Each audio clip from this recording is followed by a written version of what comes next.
பலனுக்காக, உங்கள் முன்னேற்றத்துக்காக என்றைக்கு உங்கள் மனது தேவனை நம்ப ஆரம்பிக்குதோ அன்னைக்கு நீங்க செழிக்க ஆரம்பிக்கிறீங்கன்னு அர்த்தம்.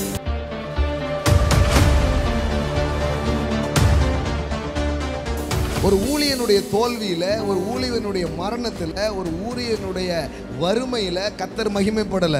கர்த்தர் எதுல மகிமைப்படுறாருன்னா, அவனுடைய சுகத்தை விரும்புகிற கர்த்தருக்கு மகிமை உண்டாவதாக.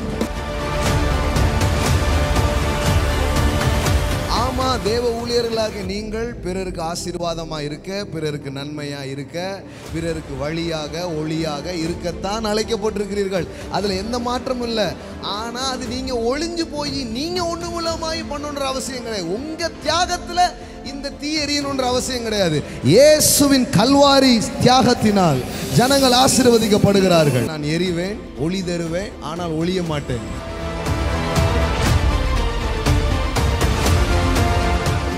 எஃபெக்டிவா இருக்கணும்னா உங்க கதை சொல்ல வேண்டியதில்லை. அவர் இறங்கின கதை, அவர் முடிச்ச கதை, அவர் செஞ்ச கதை.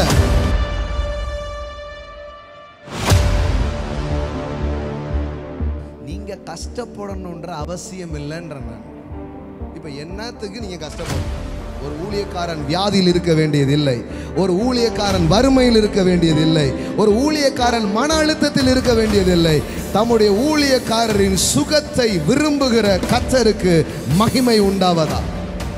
ஊழியம் நல்லா இருக்கணும்னா முதல்ல ஊழியம் நல்லா இருக்கணும். நீங்க உங்களை மதிங்க சார், எல்லாரும் உங்களை மதிப்பாங்க.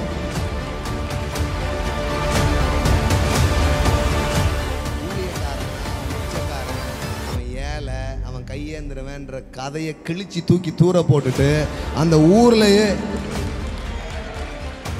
ஐஸ்வர்யம், நன்மை, இது வந்து வெறும் பொருளா நீங்க பாக்குறீங்க. பொருள் இல்ல, it's a glory of God.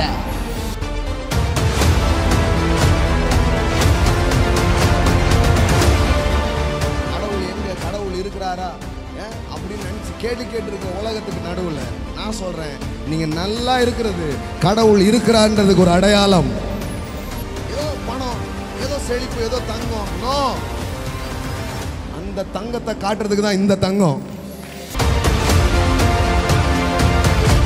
ஒரு பாஸ்டர், ஒரு ஊழியர் வெற்றியா இருந்தா அந்த ஊருக்கு அதுதான் ஏன் சுவிசேஷம்.